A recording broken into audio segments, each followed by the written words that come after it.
Welcome to your feature presentation. Today we are talking about John Carpenter's The Thing. And it's just me and my faithful co-host, Andrew McKay. Andrew, say hello. Hello, Heath. I'm so excited to talk about The Thing. Dude, it's nice just to have just the two of us. You know what I mean? I know. Just you and me. Yeah. You and me. And this is one of our first, movie bonding experiences. Yeah. Heath. Because you showed this movie to me for the first time. We've had some special times with it. And that's really nice, you know, and it's fun just to relax, just the two of us. And, you know, no one else is here. No one else is sucking up the air, you know, and it's nice. Yeah, it's great. Yeah, I like it. Not only do we have to do this, we get to do this together, but no one would ever interrupt us about anything. They wouldn't. John Carpenter, Second Front, Second Alaska Coffee. Andrew, protect your knee. Someone's going to shoot you in the knee. Is that a helicopter? Norwegians are here. Oh man, sorry guys. I was going through a transformation. Oh, the doodads. What are you guys doing here? What are you doing here? Oh, We thought we'd just interrupt and join in on some Thing conversation, seeing as how nice.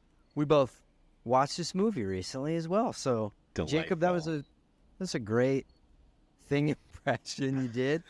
I thought what we had established was a relationship at this point where if we like a movie, we just invade the podcast every time. And if we don't like the movie, we just don't even pay attention to it. Terrific. That's fair. Yeah. I like that. So you're just like, oh, I'll be on this episode. I'm just going to jump in. Yeah. They have the link. Well, delightful. Well, welcome, boys. We're excited to talk about this movie today. So here we go.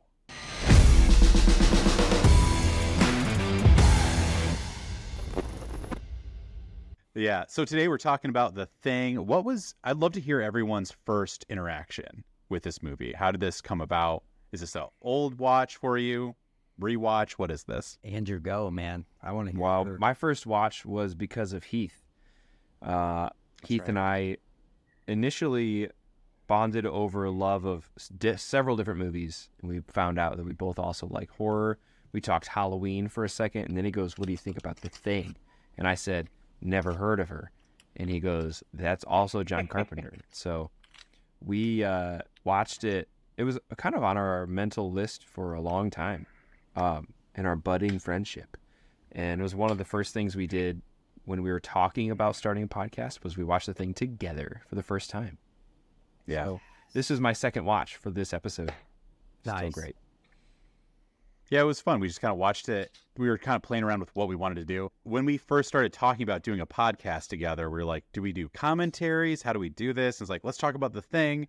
And Andrew's like, I've never seen it. So we just did a whole episode, unreleased episode. We have 3 episodes that we did 2 years before the current iteration of this show. So we did an Alien talk, a Thing talk, and a Thing commentary. So we're super excited to have you guys. Yeah, how did you guys first watch this movie? Let me take you back to my family. Early 2000s. Let's say mid 2000s. I'm there right now. Into a place that we called Dave's Video and Tan. Oh yes, I've heard of it. It was the rental store in town / tanning salon, and it was one of those movies that my parents were not really aware of, but I was. So I basically told them it's just like a hokey alien movie, and they let me rent it, and I watched it in the basement, and it was far more graphic than even I thought it was going to be. And so that was my first watch, and I probably watched it 3 or 4 times since. So I really love this movie. That's awesome. Yeah. Did you tell us a similar story? Like that's happened a couple times, right? With the tanning place being a secret movie watch for you. Yes, absolutely. 100%. That's awesome. Yeah. I also had a video tanning hybrid store in my town growing up. That's crazy. It was called House of Videos, and yeah, you'd like go there to rent VHS movies, and then thered be people walking out of the tanning room like with those little eye things on. The little glasses. Yeah, it was super strange. I like to imagine they had Movie- just the eye things and towels, like just walking into the video store. Like, what? Movie renters walk in, leathery moms walk out. Yeah. Dude, love a good leathery mom. You know what I mean? Like, They'd come out and be like, "I'd like to rent Mars Attacks." And they'd walk up. Yeah. Yeah, mine's not as cool of a story as Jacob's, but really started getting into movies when I started working at the movie theater, which is real. It's a true story in my life, unlike some other. Me too, people's. buddy. Yeah, the four of us all can relate on that, but other people lie about it. And oh yeah, just only a few people, but every once in a while. But I remember my brother-in-law being like, "Dude, have you watched The Thing?" And same thing as Andrew. I'm like, I'd never heard of it. This is when I was like late high school, early college. Like, The Thing? Never heard of it. And then he showed me the poster, and I'm like, oh yeah, who hasn't seen that poster? I couldn't remember the title of the film, but that's one of my all-time favorite movie posters for, I don't know, I just love that silhouette of the dude with the blue ice, like, in the background. So I watched it on his recommendation, and same thing as Jacob. I was just like, this is why I watch movies. Like, this is straight up my alley. Yeah, but I'm sure we're going to talk about all the different aspects of it, but I knew right away it was like probably one of my favorite movies I'd ever seen upon first watch. So, that's the thing. Is like, I think it's such a well done movie. The poster. That's another Drew Struzan, who's that artist that basically made everything cool. Every cool movie poster he's had his hand in, and it's painted. Like, that silhouette you're talking about is like a painting, which is so cool, Incredible. But yeah, this, honestly, it's always a toss-up, because I think if Alien didn't exist, this would be, I think, hands down the best sci-fi horror out there. Yeah. But yeah, this movie, like, what is this? Yeah, what do you guys love about this movie? I guess I just want to like gush about the movie for a second. Like, what is it that has you? I'm sure that all of us will say the practical effects are like beautiful and grotesque and awesome and really cool. I'm going to say, to give room for someone else to gush about those things, I'm going to say that I love the feel of a 70s and 80s movie when they have big wide shots. Example, Jake's background is a matte painting that they use for the entire set piece of the alien spaceship, and I love it so much. Like, when you turn on a 70s movie or an early 80s movie, and it's like, I think we've talked about this, Heath, last episode. We talked about, like, you get one frame in, you're like, this is from the 80s. I know it. Like, that's how I feel about the matte paintings in the backgrounds. They're in Star Wars. They're in John Carpenter. They're in, like, everything. Because that was their technology for, like, huge set pieces. They're like, we'll just paint a picture and just set it really close to the camera. And I just love that. It's such a great feel. And it was great. Yeah. Good. I love Alien does this as well. So I'm not like making a blanket statement of like, this is a flaw of all alien type movies. But I love the timeline of this. From Alien. Stroma, sure. E.T. My own head is blocking your shirt. oh, okay, got it. It's E.T. on my shirt. Oh, yeah, definitely not the Nostromo. But I think sometimes in kind of more modern alien movies, or just horror movies in general, it's like intergalactic species comes to Earth, and days, maybe even weeks go by, as apparently these aliens are maybe just like hanging out, plotting, smoking cigars. When it's like, no, I think if there was like an alien that landed that like their entire purpose is like to devour, consume, destroy, they would just get to it pretty quickly. And I like that, like, without giving anything away, it's like, dog comes, stuff immediately starts going wrong, boom. Like, that feels like that's actually what would happen, you know? And so that's something that I love about this movie. Yep. For me, I will gush about it since neither of you have yet. There's two things that stick out to me about this movie that I absolutely adore. One, the practical effects. it reminds me again of like why I love movies. I just think practical effects, and especially at that point in time, I just don't think they'd been done to that level.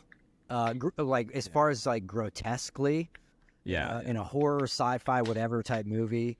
And so seeing that for the first time, even way later than when it came out, I still remember being like jaw dropped. Like, what the heck am I watching? Like, this is incredible. The lengths they went to and the detail they went into to like create these things practically. Not to rip on something that maybe other people in here love, but it's the reason why a movie that's in theaters right now, like Jurassic World Rebirth, to me is, Andrew, I would go see it with you, by the way, but hey, stop cheating on us. I get it. I know, girlfriend, you know, I get it. I texted Justin and I was like, hey, you want to go see Jurassic World? He was like, yeah, probably. And then 20 minutes later, I mentioned to my wife, like, I think I might go see Jurassic World with Justin. And she goes, I kind of wanted to go see that. And I was like, all right, I'll tell Justin to go away.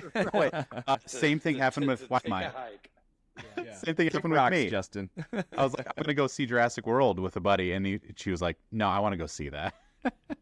Like, Yeah. Great. Anyway. I felt like it was just, you know, another notch on the belt of me being uninvited to hangouts with you guys. So I was like, yeah, that's part Just another brick in the wall. Raise your hand if you've hung out with each other in the past 2 weeks. Me. Okay, let's talk about that. Jacob, I'm coming to South Dakota. Clear the couch. Dude, you are welcome. I don't care what's on the couch. Brush it aside. I'm on my way. So this harkens back to that movie that we were talking about checking out, and I still have interest just because it's Jurassic Park. But what I hate about these new Jurassic Park movies is they're 100% CGI on these dinosaurs, and it just it bugs me when I think back to something like The Thing, where I'm like, the love and care they put into this thing looking amazing. And does it look at times like puppets, you know, that they but I still would take that 1,000 times over what we see in a lot of movies now. So the practical effects are amazing. But on top of that, the one other thing I was going to mention is I love the element of this movie of you don't know who's infected. Yeah. That part of it, you know, it's like you could think further on to like things like Walking Dead and stuff like that, where that has a similar element of like, if they've been bitten, are they going to turn, whatever. But I don't know. The Thing to me is the best version of that I think I've ever seen, where there's like legitimate anxiety around whether or not these characters are like, and you don't know. Like they allude to some and others they don't. And you legitimately are like, I don't know who is and who isn't. And I love that about this movie. Yeah, that's amazing. I love everything you guys talked about, for sure. I love the cast of characters. I think they're really interesting. I love how all these characters, they seem like they're really good at their jobs, but they're not the best in their field. Like, it feels like there's a lot of these guys, like, they're here for a reason. This is not your number one post, I think, for a lot of them. Like, Number one science base. Right. You know, but like they know their roles. They function really well, even when stuff is going down. Like, they're like, you do this, you do that. Nobody like pushes back on their job. Like, go get the flamethrower, go get the doctor, go get the like, all this stuff is very like, get on the radio. Like, they know their jobs. They function well. And it's so cool to see the paranoia set in. Like, that's when the fighting is going on, because they can't trust each other. And it's just this group of them, you know. Beautiful movie. I still think it's one of my favorite openings of all time. It's on that list. It's just the white snowscape with a dog or a wolf you don't even know, and there's this helicopter chasing it, and you don't know, are they hunting? What is going on? And then just it's just such a good opening. Why does he have such bad aim? That's what I thought on this rewatch. Yeah. It's like I could I could shoot that dog. He probably fired off 20+ shots. Yeah. That we saw. Pretty They close. followed it for hundreds of miles. Just constantly. Yeah. God, dang it! Come on, Jake. And I'm not a helicopter pilot, but I think a helicopter could outfly a dog. I think. That was You know what I mean? Yeah, totally. I think it could happen. But I also love the scenes of the helicopter, just like them, like him, like taking a shot, and then the helicopter just like going, "You're way off, yeah. off to the side, way out." Yeah, it's just like, I think he'd probably stay a little closer. Yeah, he's like, hey, bring me around. Give me to the other side. Yeah. Yeah, so let's just jump right in. Andrew, did you have I was gonna say, based on that first scene there, I was immediately surprised and like, what the heck, with the Norwegian rifleman missing dozens, potentially hundreds of shots, even on the ground, shooting at people, and the dog like grazed a knee out of 300 shots that he took in the last couple hours. And then the cop smashes a window Western style with a pistol from an undisclosed location, one shots this guy in the eyeball and goes, that's it. I was like, put that sucker down. Also love that they're in Antarctica. They make a point later of being like, it's -40, and he breaks his own glass of like their base. I think windows are really valuable to you, actually. Yeah. It's just Open so the door, man. that was such a like Clint Eastwood Western movie, like Tombstone. They're like clearing out the window with the butt of their gun, and so they can shoot out of it, just so he can get one bullet off. Like, go out the door, dude. So true. That's the movie I'm going to make, is the story of the Norwegian rifleman who was never able to pass his rifle training because he couldn't hit anything. Yeah. Like, well, And the last scene of that movie is him hopping in the helicopter to go chase after that He's like, dog. I'm their last hope. And one of his buddies is just like, shoot. Yeah. Or makes The sense pilot. too. It makes sense too that they send him to Antarctica. Like, Yeah, you're like, right. You're like, you can't pass it. You're like, we're gonna ship you off there. Where is there nothing alive for him to be able to shoot at? That's There you go. There. You're a terrible shot. But we do have one post. There's no other people, so I think you'll be okay. Yeah. Like bag over the shoulder, like, thanks, Cap'n, you know. He's got a good heart. Thanks, boss. All right. Before we continue, do we have a special moment for this right here planned, or should we do it now? Oh, let's save it. I've got some Let's stuff save it? first. Let's save it just for a little bit. You hear how We're gonna dry do a my tasting mouth is, Heath? with the doodads. Okay, we'll do this real quick. Cottonmouth setting in. We're jumping in. I would love to ask you guys a question too as we jump into this movie, and then we'll just keep going. So one of the things with this movie is the isolation, and I think for me, I got excited with the idea of like, if I was going to be alone for a couple months to a year, whatever, and I could only watch what I was bringing, what would you guys bring to be like, I've always wanted to watch this or this series or this TV show? Like, what are you packing to Antarctica to be like every night, no internet, just you and the tube? What are you watching? I got like a DVD player. Yeah. Or, hey, we be a 4K, buddy. Is this one movie or a series or something? What's I guess like one thing or like a series of movies. Just like, I don't want you to list 50 movies that you'd bring with me, Yeah, which is yeah, what we would all do. But I'm gonna go the entire franchise of Land Before Time. wow? No, I'm just kidding. What a deep cut! What? it really drops off around 13. I'll tell you what. They made so many of those. No, real, like for real though, I've never seen. Now, granted, I know some people hated the ending. I think Jacob loves this all the way through, and maybe he's one of the people that the ending didn't bother. And I don't know exactly what the ending is. I just remember people complaining about it. You're talking Game of Thrones, aren't you? No, I'm not. That's another one though. I've never seen any of Lost, and I remember how big of a deal Lost was. Yeah, and I feel like that'd be a perfect one in the scenario you just set up for us. that is perfect. Yeah. To go actually go through Lost, and it seems like something that's right up my alley. I just have never watched it, so I thought about that as well. I think I would go Doctor Who.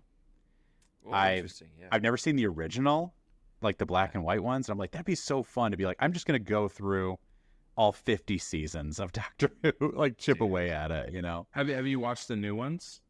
I've watched like Eccleston on. So like I'm Okay. current. See, But, I'm in the yeah. middle of watching through Eccleston on right now. I'm in the middle of that. Oh, dude. We got to talk Like Doctor Matt Who Smith sometime, era? But yeah, it's so good. I love, yeah, Matt Smith's especially, my favorite. yeah, Matt Smith is great. David Tennant, that's my doctor. But yeah, that'd be a great series to go through. Yeah. I think right now I would pick the Mission Impossible series. Yes. Because a new one just came out. So stipulation with I would get that new one as well. And I would just I think I've been thinking for the past like 2 or 3 weeks, I should really go back and watch all those again. Because I think that they're much better than I remember them being. 2 is a bit rough. But pretty much after that, they're like really good and entertaining. So that's what I'd pick. 2 is the John Woo one, right? Like that's the I think so, yeah. crazy amount of bullets flying and Yes. no one never getting hit. Yeah. Yeah, I'd like to go through those again too. I same thing. I'm like, I know that one's notorious for being like so much worse than the rest. Mm-hmm. But I still enjoy it for what it is. It's Yeah. clearly not the level of the others, but it's really dumb fun. Have you guys all seen the newest one? I have No. not, no. Oh, nobody? No. Oh man, it's good. I like it a lot. Nice. Great capper. Man, Jacob? I don't know. This is hard. I'd probably choose like one of the older horror franchises that I haven't seen all of them. I just can't really decide between which one because like I know for people like who stick with them, it's like yeah they'll admit that a ton of them are bad, but it's like fun to learn the whole story. So like I've literally seen Friday the 13th, I think one of the remakes. Wow. That's it. Those I've are seen- really fun. Dude, Any Friday of the the 13th all Part other 2 ones, like- is my favorite one. Like part 2, like Jason Goes to Hell, and like Yeah. there's a whole thing. The only one I've seen most of is I've seen I think almost all the Nightmare on Elm Street stuff. Like I've seen the original Chucky. That's it. And there's like a bunch of those movies, bunch of Screams. I've seen Scream 1, Scream 2. And like, so I'd probably choose some of those, but I can't decide which one I would choose though. Leprechaun. Leprechaun. That's one that has a bunch of Yeah, dude. Into Hood 2. Leprechaun into Hood.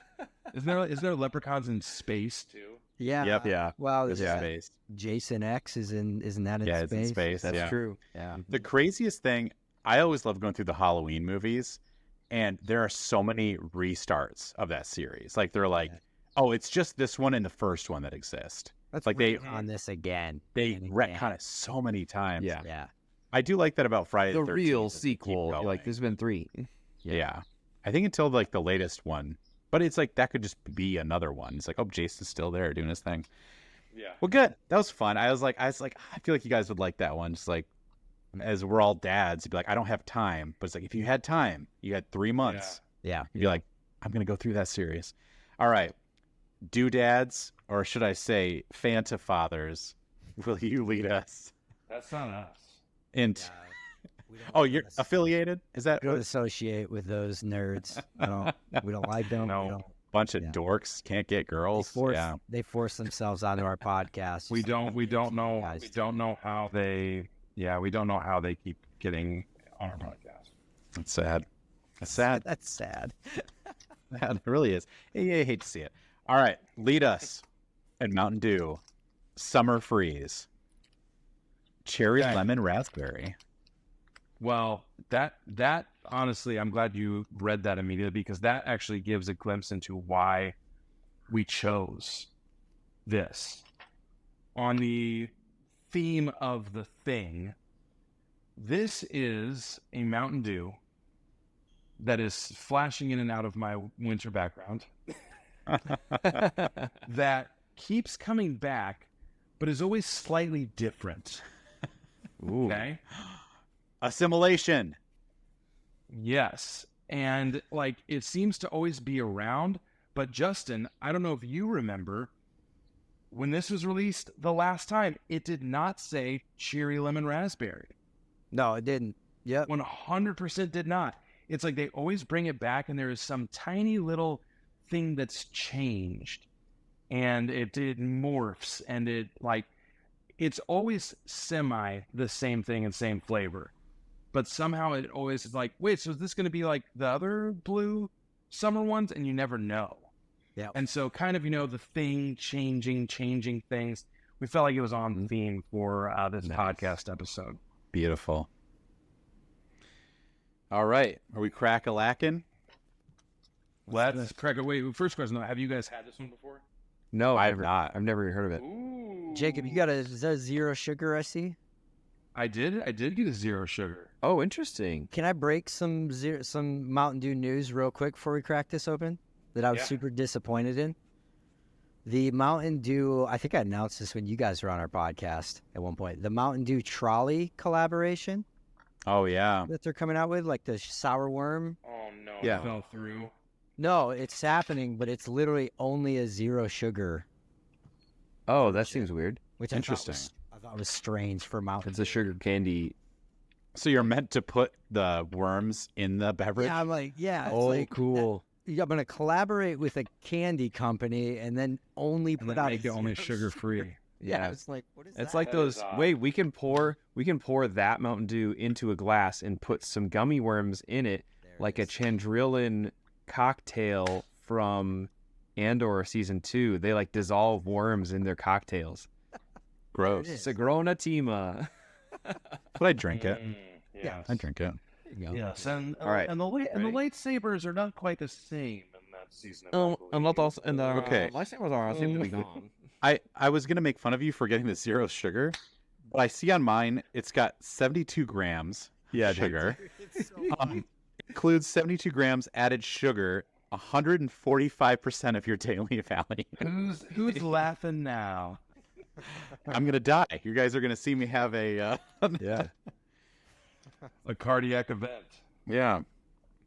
Shall we? Okay. Let's do it. We shall. Oh, we got a rat-a-tat-tat on the cap. There it is. I'm the only one with a can, I believe. All right. Yeah. That can look sweet, too. Ready? 3, 2, 1. Yes. There it is. Oh yeah. Smells like blue. I just exploded something. Getting a lot of raspberry smell. Top. If you know any Doodads lore, you know that I just love blue. I like eating blue. I like drinking blue. Blew his house with a blue Blue little window and a blue Corvette, James and song. everything he sees is just blue, like him and himself and everybody around. See? That's a song I know all the lyrics to. Yeah. Ooh. Yeah. Eiffel 90. Eiffel 65. 65. Yeah. I had that. One hit CD. wonder. What do you Anyway. think of the smell? It smells like sugar. Like I a like lot of sugar. like I got like a really good whiff into here, Yeah.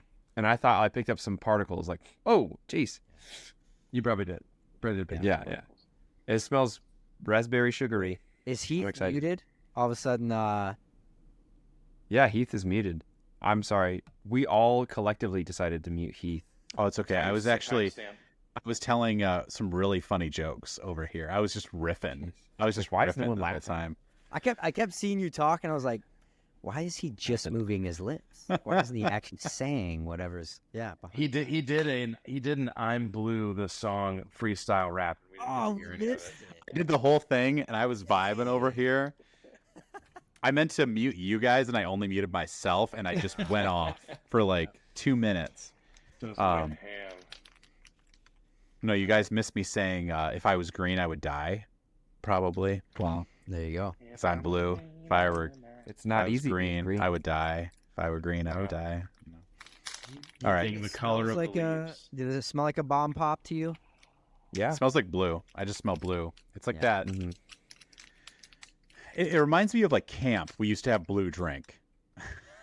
on special occasions, and that's what that smells like to me. Yeah. Yeah. On special occasion. You kids earned the blue drink today. Yeah. And Our, you do that little hug barrel. The little Yeah. hugs. Yeah. You get blue tonight. Oh, yeah. No, they would make it. I don't even know how they'd make it. Just sugar and blue food coloring, probably. Sugar But water. the cook read somewhere that blue dye makes kids more jittery, or i.e. all of us. So she's like, we can't have it all the time. So she's like, only on special occasions. And so like as the counselors, we're like, blue drink tonight. Let's go. That's so funny. Taking shots of blue drink. Yeah. All right. Anything in it. Sippies? Speaking of sugary blue drink, let's swing it down. Whoa. Wow. It's a lot. Unless you're Jacob, and it's not a lot. That's yummy. It is yummy. Like there's no denying. It's hard to I dig it. It's hard to mess up the bomb pop flavor combination. There is one. Yeah. There is one brand who has managed to do it, and Justin and I believe, have both had it. That messed it up. The Ghost Energy Drink brand put out a it's called Phase Pop from the Phase Clan. They did a collaboration with them, and they did a bomb pop flavor, and it is literally one of the worst tasting energy drinks I've ever tasted in my life. Like they didn't even get close. Yeah. To bomb pop. It's like rancid tasting. Yep. It's like, what is it? And Justin, like, didn't like someone, like a friend randomly gifted you one? Yeah. And you're like, dude, these are the drinks you like? That was like his first entry into this. I'm like, dude, that's the only horrible one. All the rest of them are good. Oh, I knew you liked them, and I was just like, You like this. yeah. It was brutal. No, that one is terrible. Yep. But this is not terrible. At least I don't. You guys, yours is a little low carbonated, or no? Mine feels not very carbonated. Mine is not super carbonated. I think this is one that doesn't have more like syrupy? a huge carbonation. It is more syrupy. But does it bring you any nostalgic vibes? Like any just kind of like summer bomb pop stew nostalgic vibes? It does for me. I'm Yeah. transported back to the cement front steps of the house I grew up in, on top actually. Well, he was abandoned on the steps. Yeah, so yeah, on the roof. that was where he grew up. Yeah. No, the house I grew up in, after the ice cream truck came by, and then you get a freaking like pop it out of the cardboard kind of like Push firecracker pop or push pop type thing, and just sitting there. It is like 100 degrees outside, but I'm sitting in the sun eating this because my mom is like, you cannot come inside with that. I'm like, okay. Yeah. Yep. Chef's kiss memory right there. I'm looking at the can here, and it has me wondering. You guys, as a kid, you had the ice cream truck come by. This is hypothetical. Maybe you never had this experience. What treat were you getting if the ice cream truck came by? What was your go-to ice cream? I can tell you immediately. Do it. The strawberry cake ice cream bar. Strawberry Little cheesecake bar. Yeah. Strawberry shortcake. Strawberry shortcake. Yeah. With all the little crumbles on the outside. Dude, the crumbles. Oh. I'm not a chocolate guy. I don't like all just like the chocolate caramel stuff. Like I like the fruit stuff, and that was like perfection. I would either go like one of these, like whatever weird off-brand name that truck had of this Rocket Pop. pop thing. Yeah, I was gonna say Rocket Pop. Yeah. Rocket zingers. Yes, I Turbo keep wanting Plus. It was either that or the like waffle cone with the chocolate dip. Choco peanut covered- Taco, dude. Oh, but like don't the even cone. start. Yes, Yeah. Choco. Oh, drumstick. The drumstick. Drumstick. Yeah. Yeah, that's what we're so talking about. good. Yep. Oh yes, yeah. You guys hurt my heart so bad when you talked about the fact that Choco Taco was discontinued. Yeah. I was shocked, and then I was like, "You're right. I haven't seen one in years." Oh, they used to. You guys remember they used to sell them at Taco Bell? Gosh, I don't remember that. Wow, so good. And That I always makes all the sense in the world. right. I would get one, and I'd always convince my parents that I had to eat it first because, like, well, it's gonna melt. It's gonna So I- smell. Yeah. Yep. That's incredible. Which was hilarious because my parents' big concern was that I was going to just eat the ice cream and not finish my Taco Bell. Taco Bell. Hey, buddy, you got to finish your protein, okay? Like, I'm good. Trust me, I'm gonna finish the Taco Bell. Yeah. And also it's like, that junk food until you eat your dinner. eat your Taco real Bell. food. Hey, finish your Baja Blast before you have that out there, sugar. Water? You haven't even touched your Baja Blast.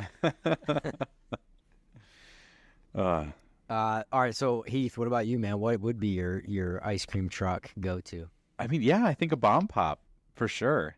Okay. I was also a Flintstones Push Pop fan, Yeah, like the orange ones. the orange. The orange dreamsicle Yep. flavored ones. That one remember seemed to stain everything more than everything else. They- Like it that was really somehow it drips so fast.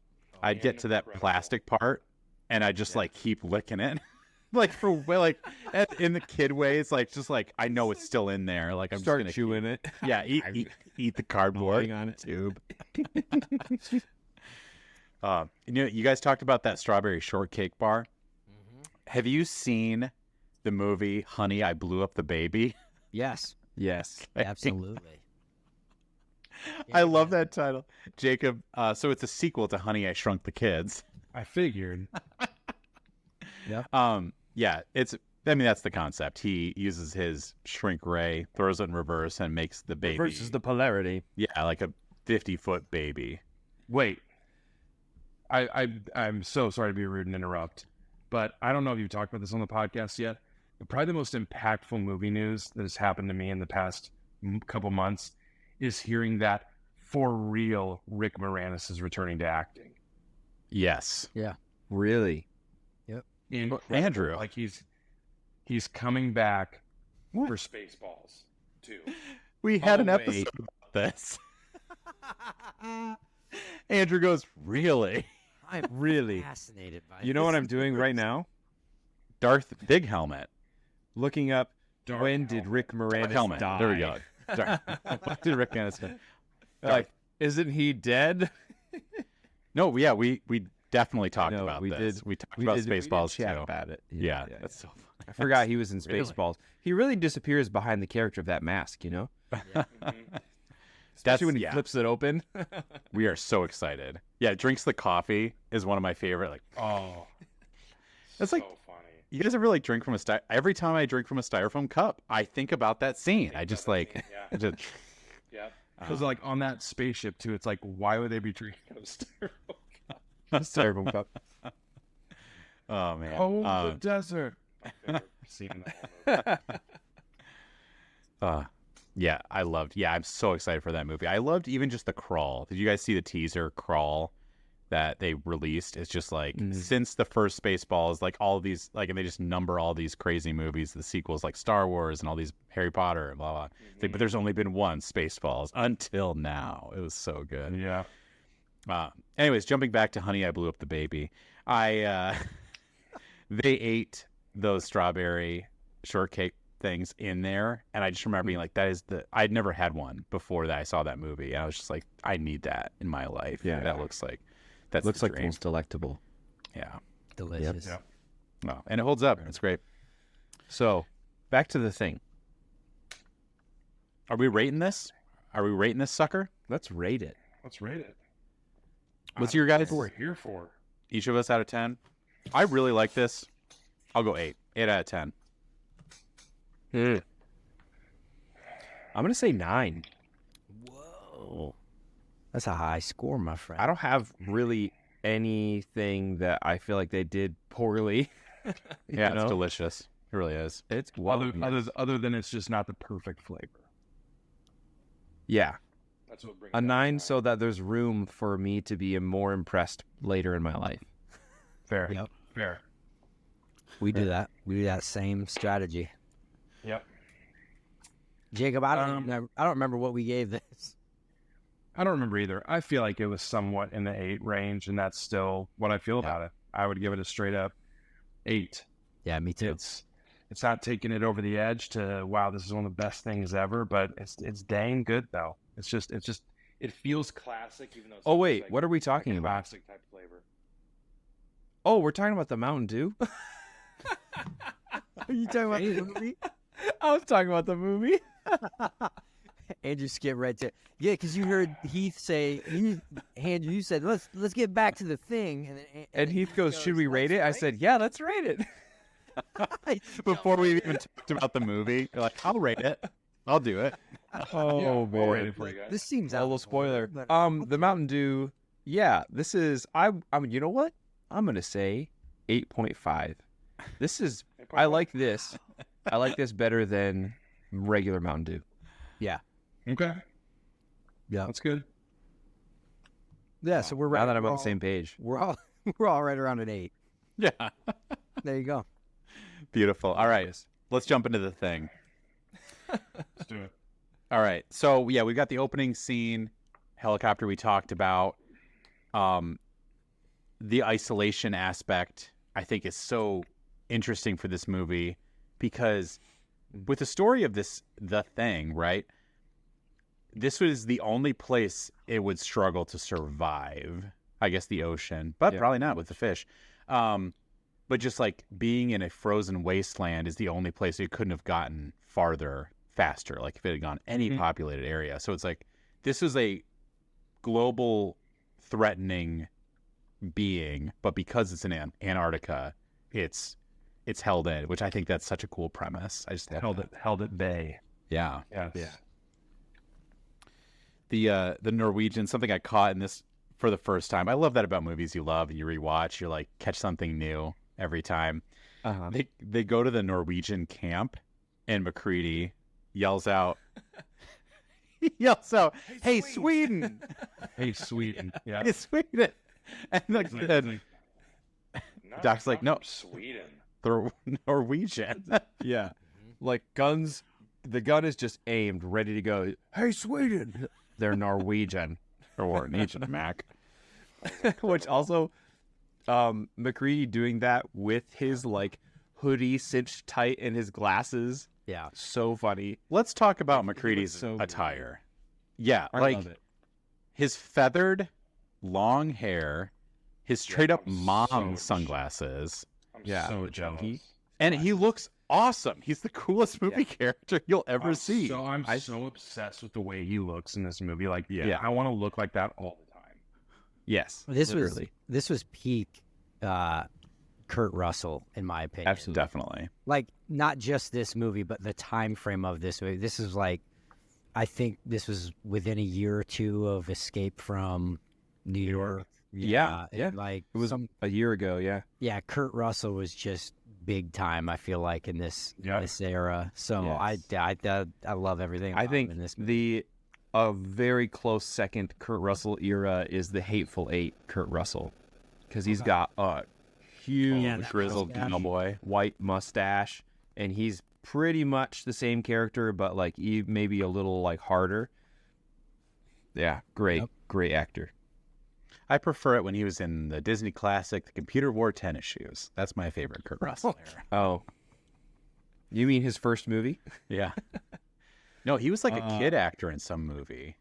He was in some TV. I remember. Oh, I yeah. specifically looked this up. He was in TV shows, but his first movie was The Computer Wore Tennis Shoes. Oh, was it? Yeah. Oh, that's awesome. Yeah, he was in like Gilligan's Island. He's like little kid island boy. Yeah. It's so funny. He He's been around also forever. probably his most highly rated film, like critically, was Sky High. I forgot about that. What he's known for. Yeah. Yeah. Man, yeah, Kurt Russell, it's really cool. They put him in, Tarantino likes to use him a lot in his movies, and he put him in Once Upon a Time in Hollywood.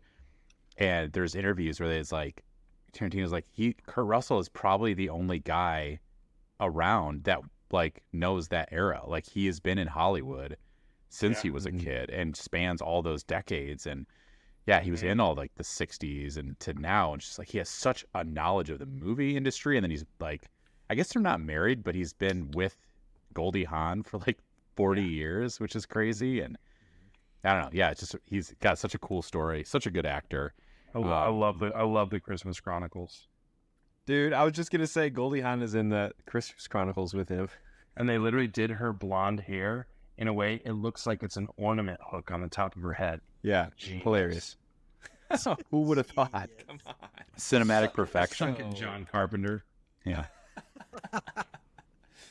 I would have loved a little more creativity with the monsters, John. I do. So, Rob, speaking of the monsters, Rob Bottin, do you know how old the guy who made all the monsters? Yeah, he made all the practical effects for this movie. You know how old he was when he started on this project? No. Guess. 22. He was 22. 22 years old. Dude. Like, are you kidding me? Nuts. What? Oh boy. I have a feeling we all like- looked at the same 2 truths and a lie list for Uh-oh. Some of you are adjusting. You're like, I can't do that anymore. Dang it, you used my truth. I think we do. We all know a lot about this movie, I think.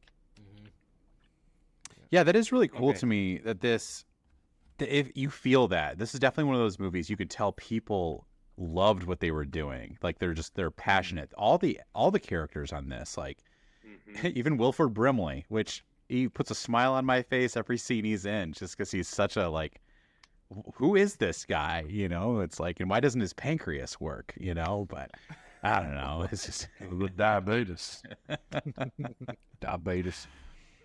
But yeah, the practical effects in this always amaze me, and that's so cool. Like I didn't know that he was that young, but it just, yeah, man, that's so cool. Did you guys see the prequel that they made probably like 10 to 15 years ago now or something like that? That came out. Yeah, I have to think back to what year it came out. The more like kind of like modernish remake thing. The Yeah, it's not a 2011 it's thing? not a remake. It's a story of the camp, the first camp that The Swedes? yeah yeah, but they're I'm pretty sure I not- did watch. I'm pretty sure I did watch it a long time ago. I know what you're Yeah. talking about. I don't have It's a lot to worry about it. yeah Also called The Thing, It is. 2011. same title, but it's not a remake. It's it's Yeah. supposed to be that first base Interesting. camp or whatever. You should. It is crap. Yeah, I remember seeing it. It's not Okay. terrible, but it doesn't hold up obviously to That's the a- original. That's a big bummer because Not the there's some original. really good actors in this movie. Yeah, are you looking? You got a list here? I'm looking at it right now. Like Who we Mary got? Elizabeth Winstead is in it. Joel Egerton. Yeah, that's right. I Wow. forget he's super young in that. I forgot about that. Yeah. Yeah, he's wearing diapers. Actually, it's really Yeah, he was awkward. a baby. It was Isn't he the main guy? I think he is. Yeah. Yeah. I forgot. Yeah. that See, he I've was in it. for sure watched that. It's disappointing because it's obviously 100% CGI, like I talked about earlier. Yeah. Oh There's yeah, not, bummer. there's not a single bit of practical effects in it, and it's like, how do you do a continuation or a prequel of the thing and you don't do Without any practical, yeah. effects? Like Yeah. you miss the whole point. I feel like. I do like how they kind of talk around the fact that like the Norwegian camp hires like Americans, and so but they're like there's only 2 people that only speak Norwegian, and those Yeah. are the 2 guys that end up on the plane, That's like on the funny. helicopter at the end. Yeah, it's like very like okay, I guess that works. Like, how do we get around making everyone learn Norwegian? yeah. Yeah. Well, even they go to the Norwegian camp or the Swedish camp, they go through the papers like it's all in Norwegian. Like this is clearly a fully immersed like Norwegian camp, and they're like, nah, it's just those 2 guys. We just write everything for them. Yep. Man.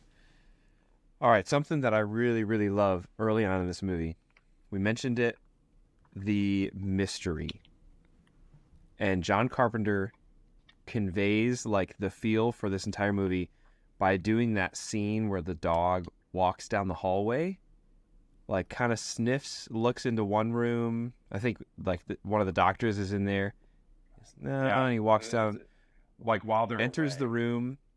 Yeah, it, like enters the room, and there's a silhouette of the first contaminated person, and that's like assumed to be patient 0, more or less. And you think, I gotta know who that is, and you literally never find out, and that's the whole like vibe of the entire movie. The entire time, going back through everything, you're like, okay, these people get cleared. They're not infected. These people might be. Those guys are dead. They were, but now they're not.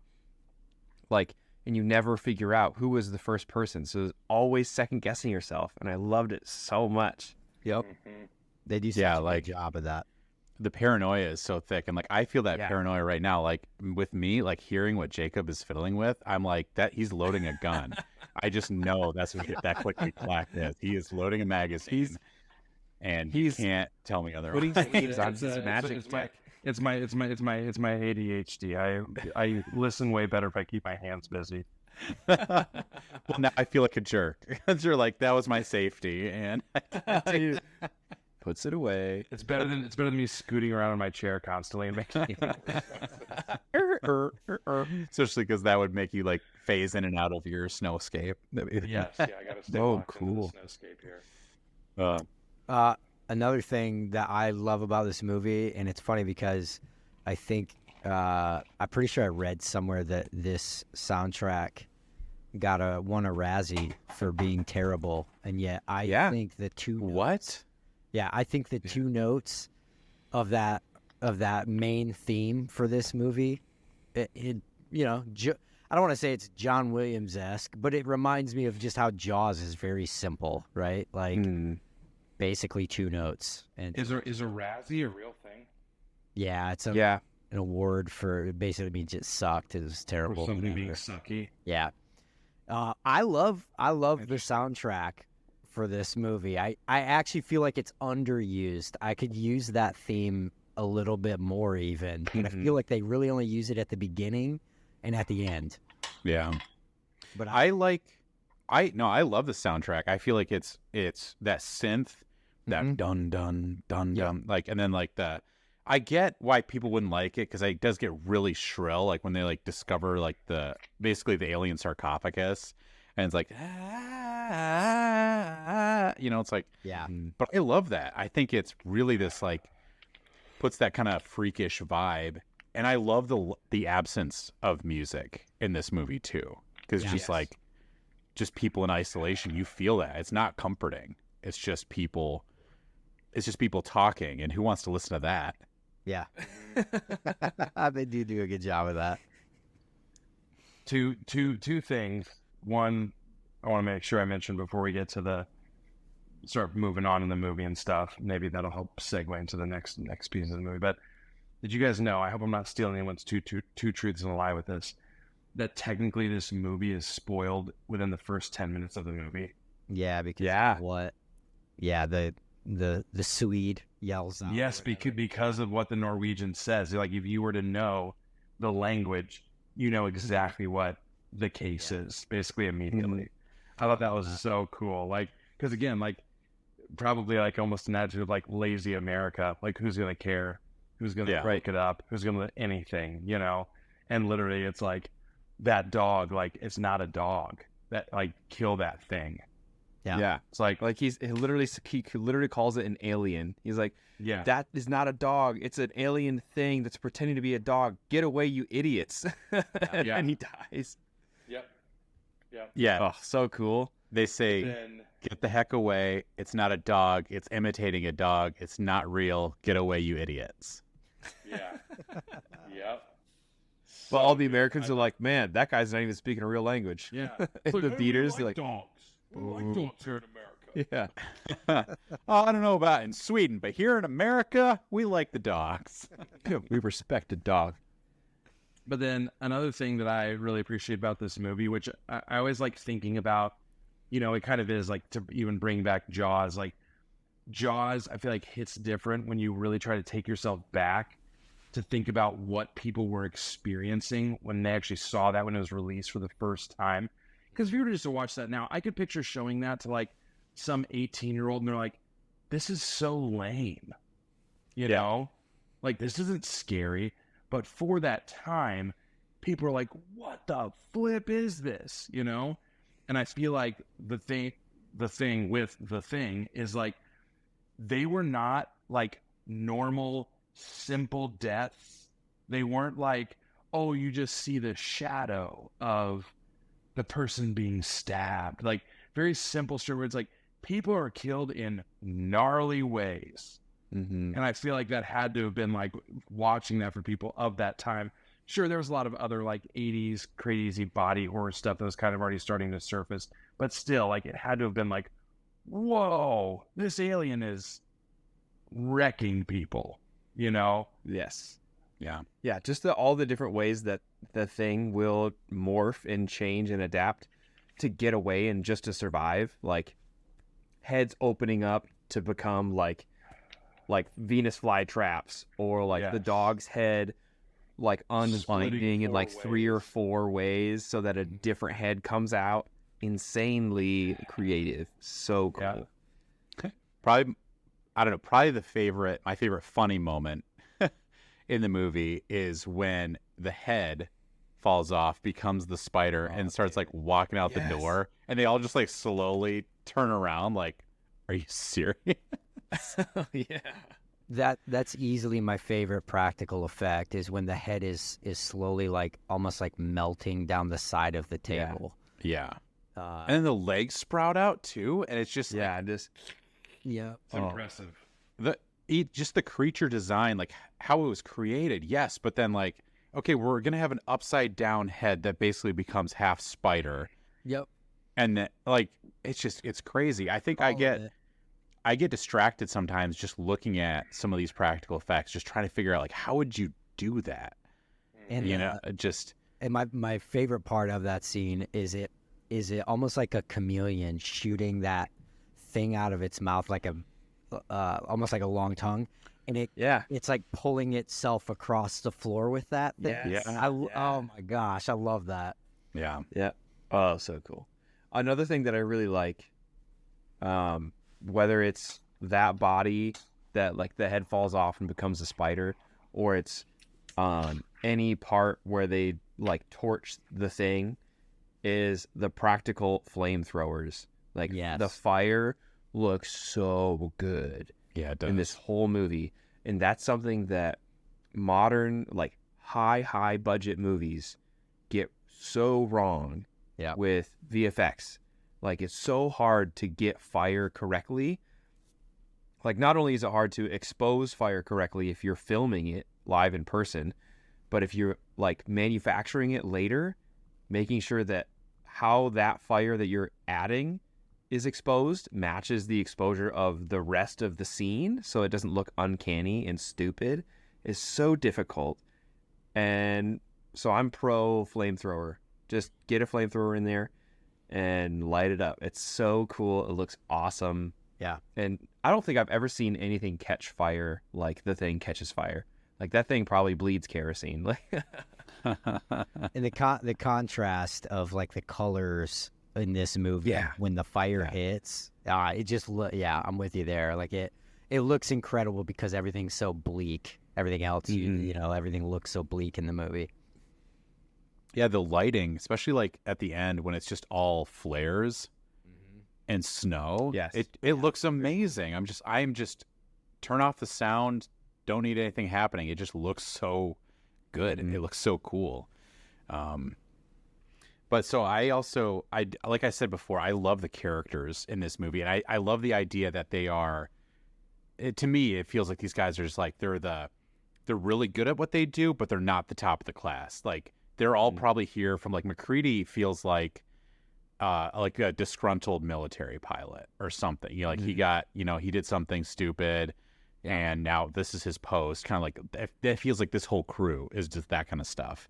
But I love that he chooses early on to break the only chess game that they have for the whole base. Yeah. Like, Or is this sick? no consideration for anybody else, is just mad that he lost, so he just ruins it for everybody. Jim B. That classifies as disgruntled. Yeah.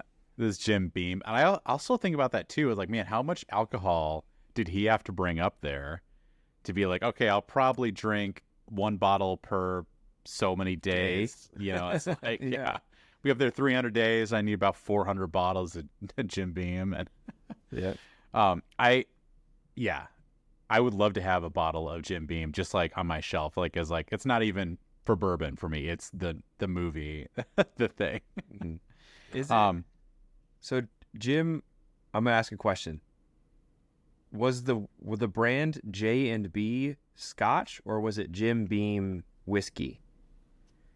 Like I thought it was Jim Beam is only bourbon whiskey. Right. never I think the Scotch. brand is Yeah. J&B Scotch.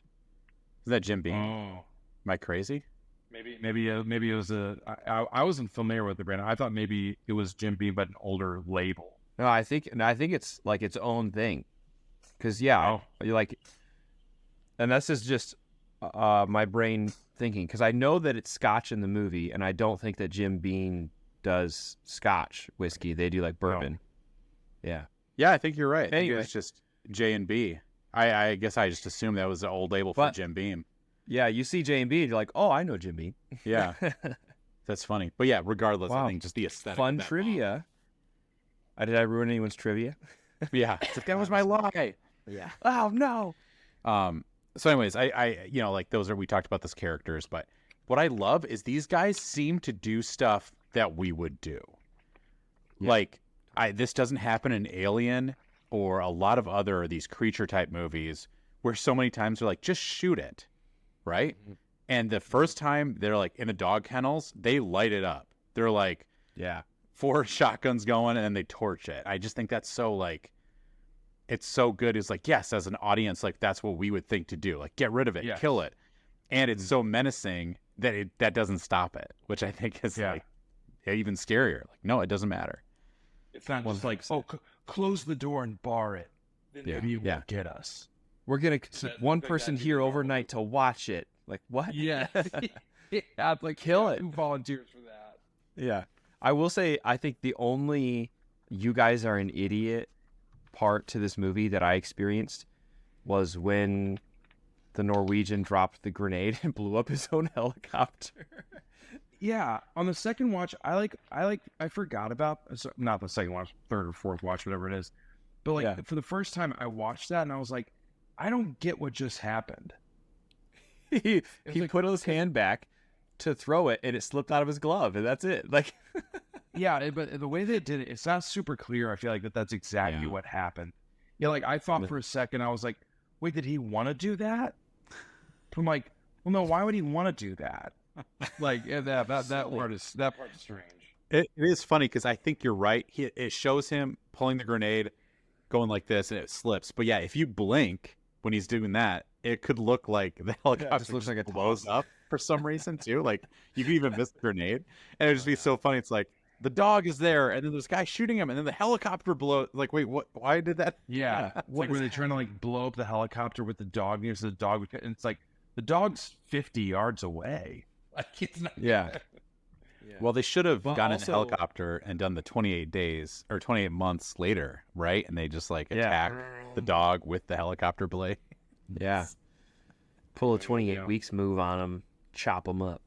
Weeks. That's what it was. I think that chaotic beginning sequence also is a good guise for like, what, did you find a random dog in the Arctic and now you're just gonna keep it? Like, well, they've got a lot of other things on their mind. Like one of their buddies got shot by 2 strangers in a helicopter and the helicopter blew up. So yeah, I think we're gonna think about other things. Man. One of my favorite parts of this movie that I laugh at that's not supposed to be funny is the animation of the cells, like the taking over. Yeah, Like and the Blair computer. like figures this out. And he's like, this is how they're doing it, and then he watches this animation. But you didn't put that into a computer. You made that animation, so it's like he did all the math, and then he went on his computer, animated the whole thing really quick, and then watched it back and was like, oh my god, This is how it works. You're kidding. it's so funny. It's like that was actually 2 hours of animation to do that, and Yeah. then he watched it and reacted. Especially in that time. Yeah, So Yeah, this 2 was weeks. interesting. 82 was 13 years after the Apollo mission landed on the moon. So, like we talk about stuff Allegedly. that happened. Yeah. Yeah. We talk about stuff that happened 10 to 15 years ago, movies that come out, whatever. This is how this guy will talk about, like this character in the movie would talk about the moon landing. So the cultural feeling of computers is so ambiguous in the Yeah. 80s. They have no idea what it That does. you watch that movie, it's 1982. You don't own a computer. Maybe someone at your work, like your job, True. has True. computers, and you're like, whoa, that's how we got to the moon. So for him to type in, this is a dangerous organism, yes? And the computer's like, yeah, totally, this will absolutely destroy you. And he's like, how long would it take to destroy all life on Earth? And it goes, 27,000 hours. Yeah. And it's like, how do you... Now we're like, that's ridiculous. How do you know that? But back then, it was like, computers are all knowing. Yeah. They can figure out Well, anything. they use a computer. That's how they Yes. That's when- yeah. that's when- How'd you learn that? I asked computer. That's when Clippy, the little paper clip, shows him. He's like, Yeah. we're trying to discover an alien right now. Yeah. Yeah. yeah. Would you like me to convert that into a PDF? The Microsoft Word paper clip. I have a shirt with Clippy on it. Oh, Really? Yes. Justin, I feel like you're not the guy to wear those novelty shirts, but you always are. I don't know why. I feel like you've got the vibe of someone who doesn't do that, and it cracks me up more. Like, you have an ET shirt on. Like, I don't know why. It's even funnier because I feel like, It's the youth pastor yeah. that like Yeah. I'm like I wear some of those to like youth group stuff, and that's where it's most appropriate to wear that. That's so funny. so that stuff. Yeah. That's amazing. Yeah, I usually have students who are like, "Man, you got the weirdest shirts." I'm like, "Only for you guys. Like, this is where I get to wear them." I got to get something to get you kids to listen. Yeah, exactly. And it's only going to get worse as he gets older. I'm yeah. scared. I'm scared for the time when he then moves into like the Christian version of it, where it's like Christa-Cola. It's a Coca-Cola brand. I have that shirt. It's ET kneeling at the cross. I saw a bumper sticker. Phone Christ. Phone Christ. It's like E.T. phone father. The Father. And the thing is, that shirt exists somewhere. I Yeah. almost Yeah. guarantee it. for And sure, someone yeah. just got an idea if it doesn't.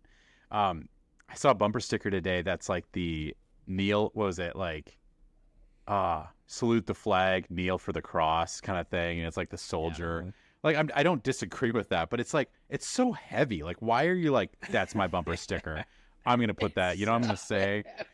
Like, it's just like, you know what I'm gonna do? I'm gonna put that back in my car. People are gonna know what I People stand need to see for. this on the back of my car. Salute the flag. It's like, man, what do I want one on the back of my wrap for? This sticker says, "If you thought about your mortality." I think I'm Yeah. gonna stick that back there. That's That good. sounds That's good. that sounds That'll make good. people think. Yeah. So after the animation, I'm kind of going through my notes. So like, if this is around anything you guys got, just chip in or interrupt, whatever.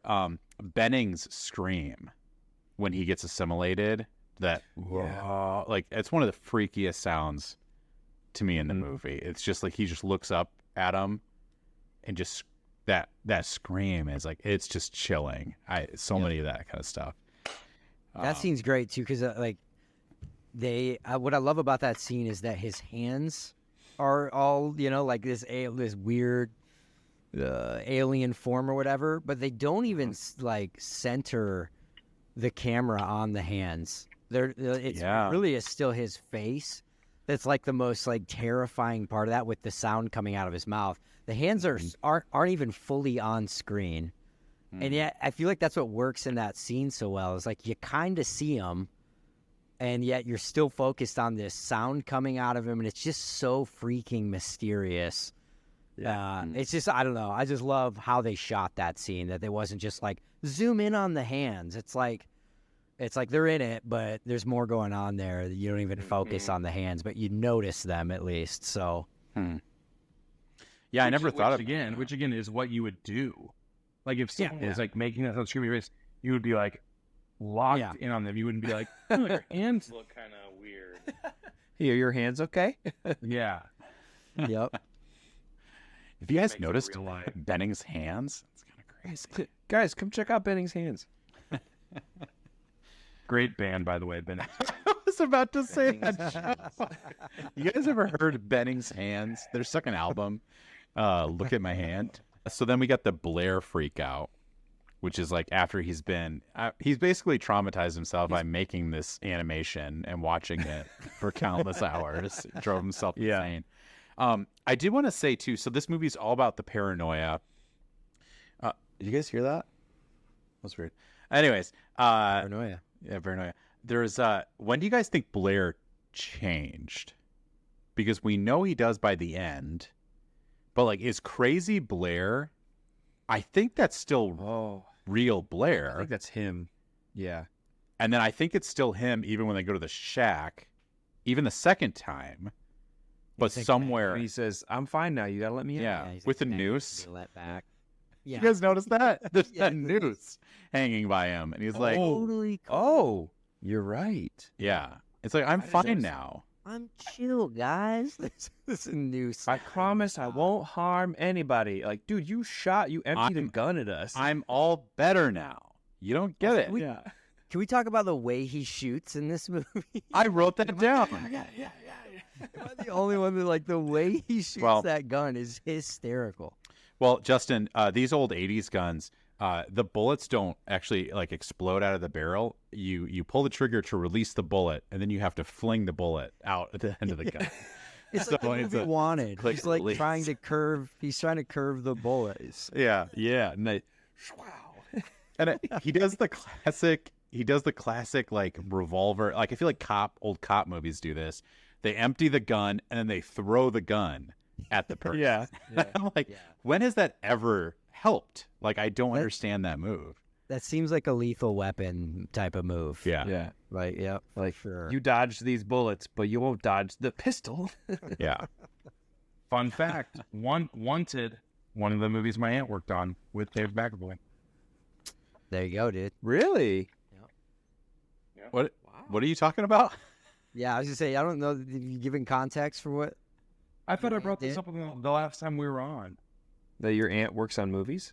Yeah. I feel like you and I talked about it in one of our. I've never heard episodes. this information, Oh, I and I'm thought it very surely skeptical. Came up on here. Tell No. So man. my dad's side of the family is very. Okay, how do we know I'm this not is gonna say legit? Unique. Is this all like? I feel like you're mean, putting us on. You can look her up on IMDb if you want. Okay, it's a real story. Got it. Play it out. So basically, everyone on my dad's side of the family has done very like unique artistic things. My grandpa was an incredibly famous artist.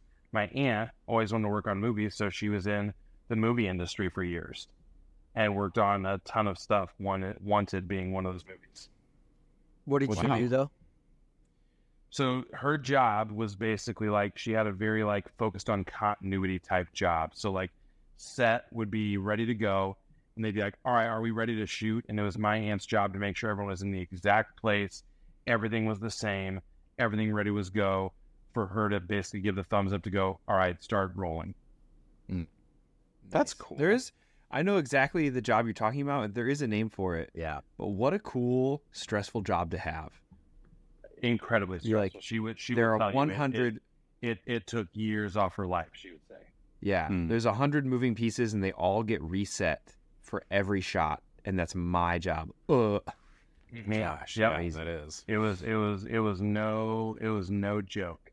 But I mean, probably the most like, it's not the most notable movie, but the most notable her name has come up. She worked on the remake of Nightmare on Elm Street, the like 2010s one, and literally when that movie ends, it goes black screen. First name that pops up, Tracy M. Lewis. That's my aunt. Wow. Nice. Wow.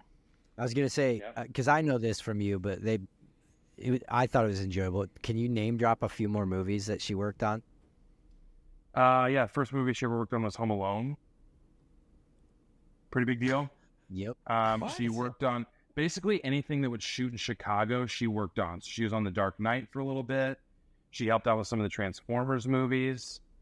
Like lots and lots and lots of stuff. Dude, we need to talk to your aunt. Would she do a pod with us? She would 100% hop on a pod. That'd be awesome. We should Whoa. totally interview her. That's such a I'll text her. I'll ask her. She would probably be so. do it, man. I'm serious. That'd be so fun. I'd love to talk. She lives in like the podunk country. That was always her thing, where she would use this money that she made on movies. She loves farming, so she basically just built a hobby farm Wow. with her Hollywood dollars, if you will.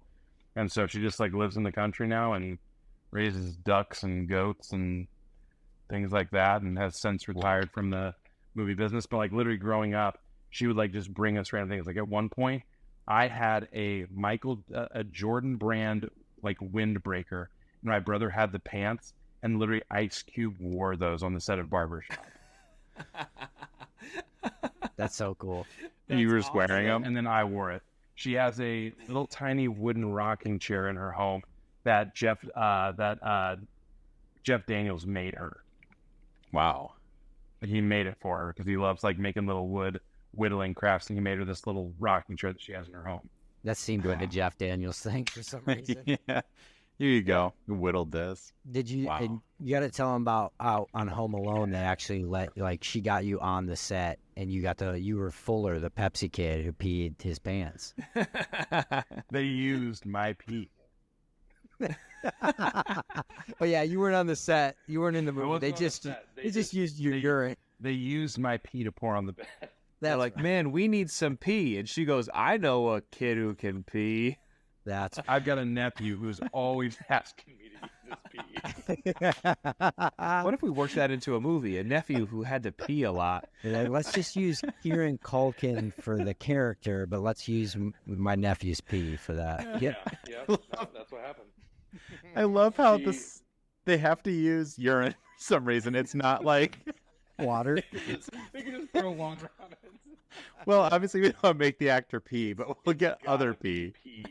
Yeah, someone else's pee. We're method acting She this. told me Has to be. Last story that I'll mention about it, she told me that when they were shooting in Chicago for The Dark Knight, one of the scenes they shot, they had this crazy camera that hung like stories high. And as they were moving the camera to shoot this scene, the camera broke off and fell. And she was like, when that camera fell, that was $1.2 million. Wow. I'm just like- I'm just upset that when I told you to name drop some movies that she's worked on, you chose Transformers over saying The Dark Knight. No, I did say that. Not till right now. I said things they shot in Chicago. He said The Dark Knight. Did he say Dark Knight? He did say The Dark Yeah. Knight. I don't remember it. I wasn't listening. Wow. I honestly, Worked on, You go ahead. I'm still waiting for the gotcha because it still feels surreal to me. It seems And- crazy, yeah. Jacob, I love you, but I don't trust you within an inch of my life. that's fair. It's crazy. You would believe me even less if I told you about my grandfather. You'd believe me even less. Oh, you can't just leave it like that. Now you His name was Drew Struzan. My last name isn't really Lewis. It's Warhol. No, my grandpa was, I don't know, maybe you need to put a PG-13 rating on this podcast.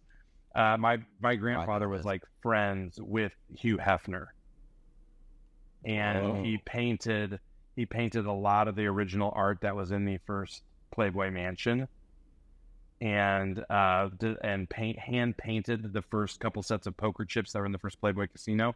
And what's honestly probably cooler, he and another artist that he worked with all the time, they drew what is now what we see as Captain Crunch. Dang. Captain. I feel like, yeah, we could just turn this podcast to like, let's listen to more of your family tree. My family is very bizarre on my dad's side. Was your grandpa's name Don Lewis? Yep. Yeah. Whoa, that came right up, dude. That is insane. That's a crazy story. Donald Lewis. My great grandfather was a farmer. That's great, man. Do you guys want?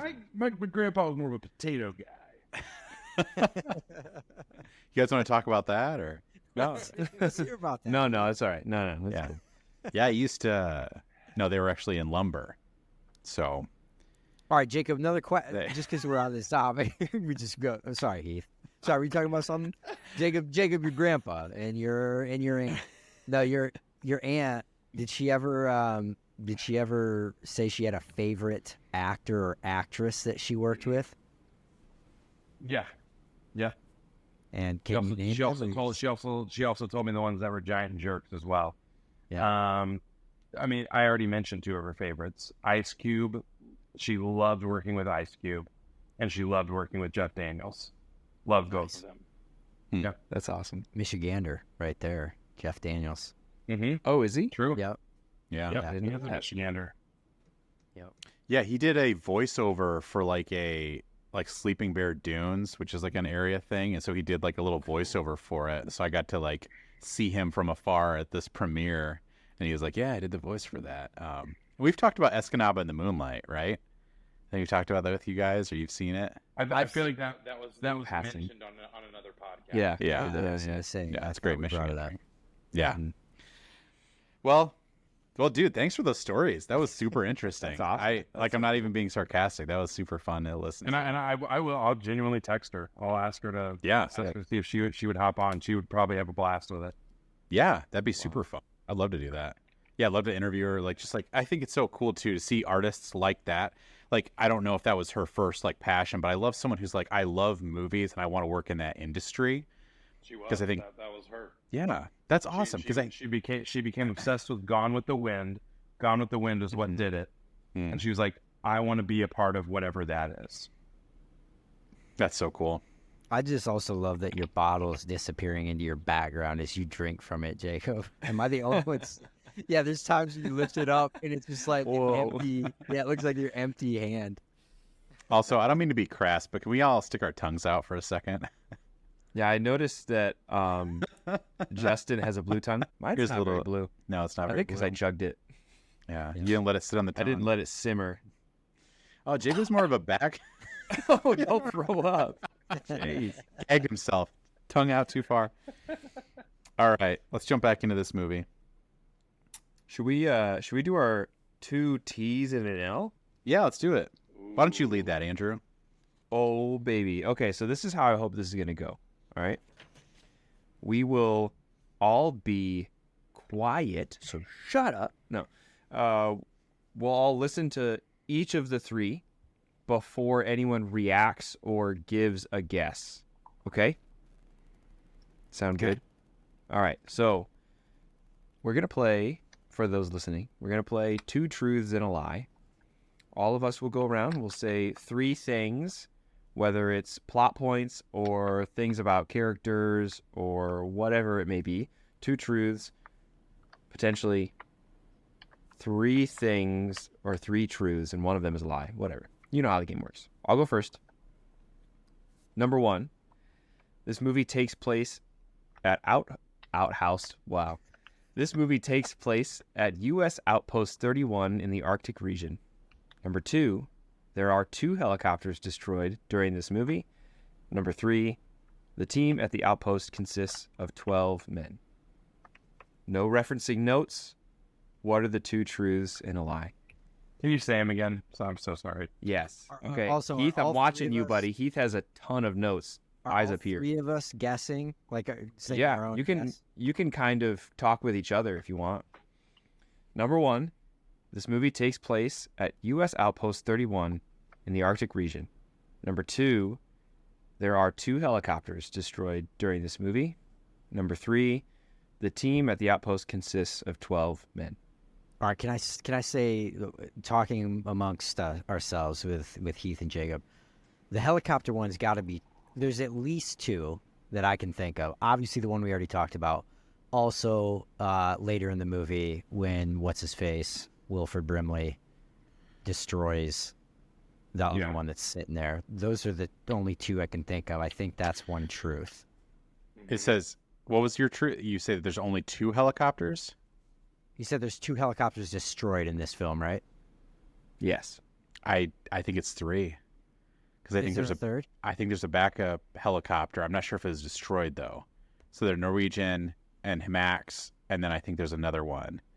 Okay. So you're thinking that's the lie right there.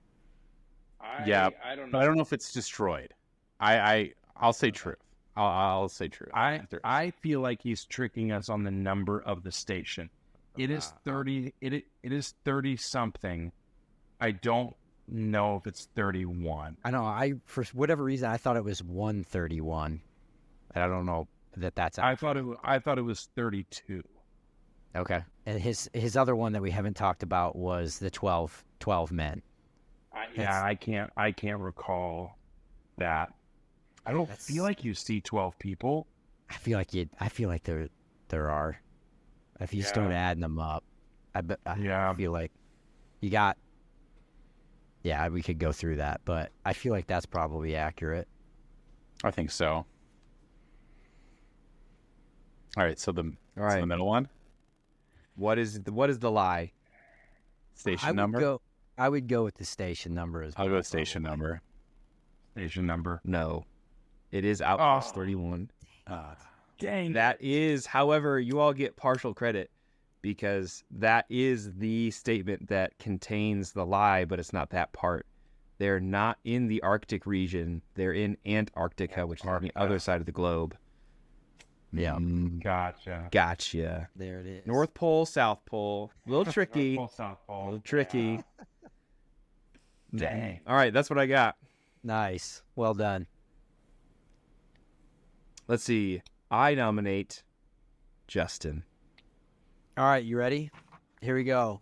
Mine's all about the wonderful, probably award-winning best performance in the movie, and it's by the dog in that first scene. Nice.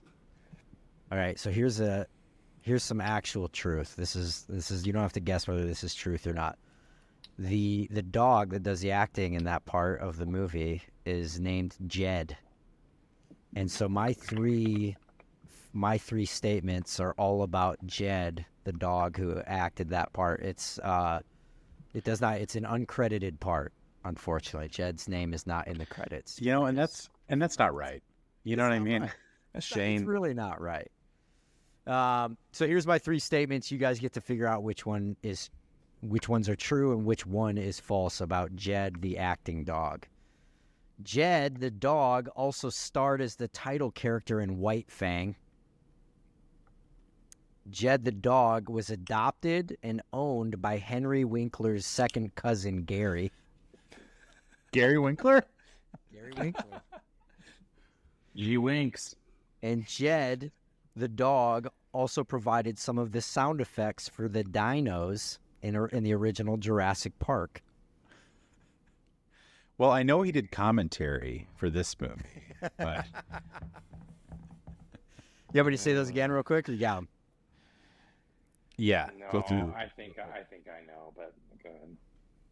Jed starred as the title character in White Fang. Jed was adopted and owned by Henry Winkler's second cousin, Gary Winkler.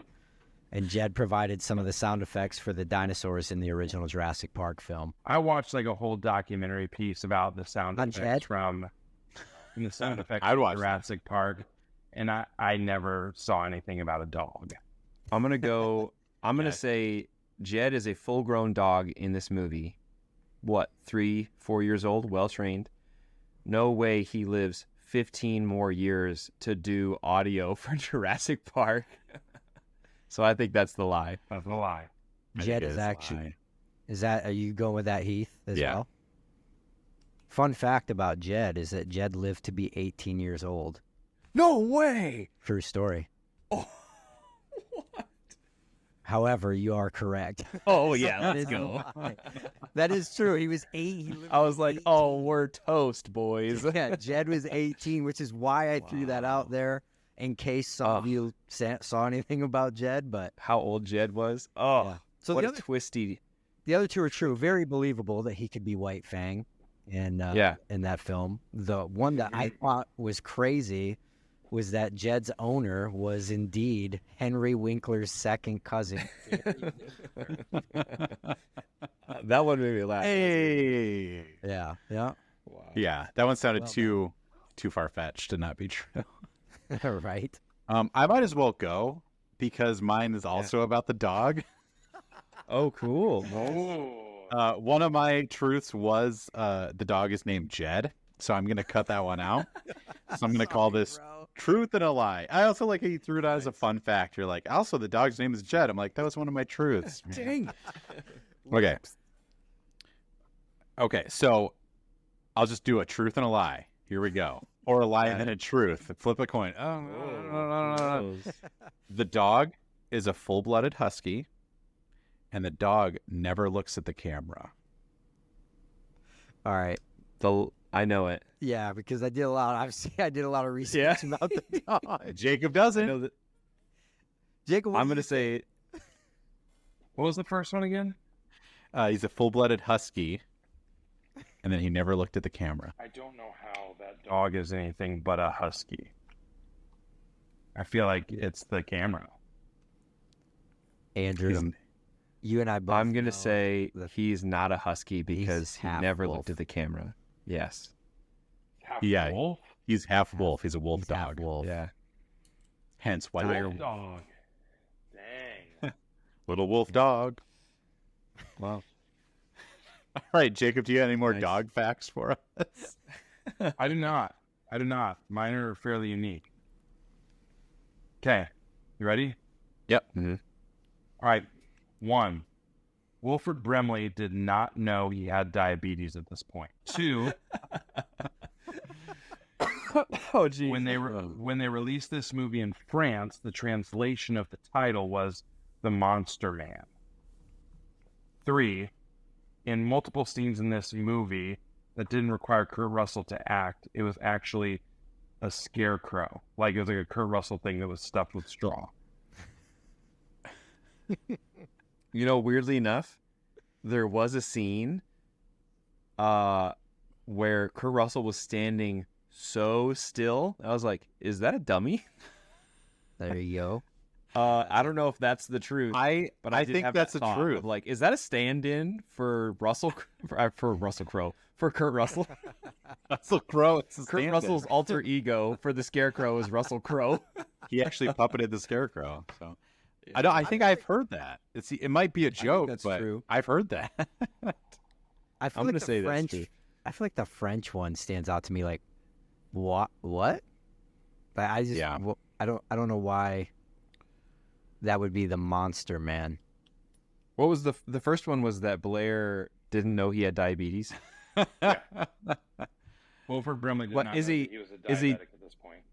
Is he type 1 or type 2 diabetic? I'm not going to reveal that. Oh, okay. It gives it away. Well, the thing is, you got to check your blood sugar. Check it often. There's no reason not to. Just trying to be sensitive to Wilford Brimley. I'm gonna Just say wanna number reveal that. 2, the French language one is the lie. Yeah. That's my Yeah, final same. answer. I believe that too. Okay. Well, funny enough, those are all lies. What? You're kidding. This is why I don't trust your stories. Of course you would. He said it. He's like, I don't trust this guy. Yeah, so on. It's amazing. I'm still waiting for him to be like, oh, by the way, I don't have an aunt. I don't have an aunt. My name isn't even Lewis. Okay, you want to know what scene made me think there was a dummy stand-in for Kurt Russell? Yes. When What scene? when Kurt Russell's like, Doc, come in here, you got to see this. They're at the Norwegian camp, and there's that like bed of ice that's melted in the middle. Yeah, Kurt Russell he stands so still. Doesn't say he's like anything. almoed kind of like hands to the side, very Generic position. Yeah. Like, Just like Cardboard cutout of him. Yeah. like this. Doc walks in the room, Mhm. and the camera changes angles. It goes far out to the side to get a He's broad still shot like of that? both of them, and he's still just like, dude, what? I was like, that's got to be a stand-in. That's so Well, since you said it, Andrew, the truth actually was that he was a scarecrow. I don't know what. No, you're freaking I lying don't to know what me. believe with this guy. You, No. there's no way. Another one of those scenes was when he destroyed the chest thing. They actually swapped it in right afterwards into the scarecrow. I don't believe it. You're not really in Antarctica, are Jacob you? lies to me. He's full of crap. I just love the idea that, like, out of all the things that they could do to make something realistic, they stuck it with straw. Oh gosh. The hay is poking out of his like sleeves and neck. Like out of his nose. Like it was just like things of haste. The most amazing practical effects in movies, and they're like, we ran out of a budget. Just make a scarecrow. I don't care. Just make a scarecrow. I had a backup in case any of you guys spoiled, Ooh. like shared maybe the name of the dog when that was one of my truths, maybe. I had a list learned of my backup lesson. ones I could sub in. Do you want to know? We've mentioned all of them except for one. So you want to do a quick true or false? Yeah. Okay. Sure. True or false? That dog walking down the hallway, scene. The silhouette that's infected first was the actor Charles Hallahan, who played Vance Norris. True or false?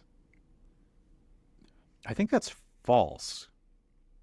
Because I thought they said that wasn't one of the characters. I thought that's what I had read. I think it's false too because I read that it was Gary Busey. Buttered tarts. It was Jeff Daniels, actually. Butter sausage. Butter sausage. Y'all like buttered. I don't like buttered sausage. I'm gonna go false as well. Yeah, that's false. It was someone who was not used in the rest of the movie. Yeah.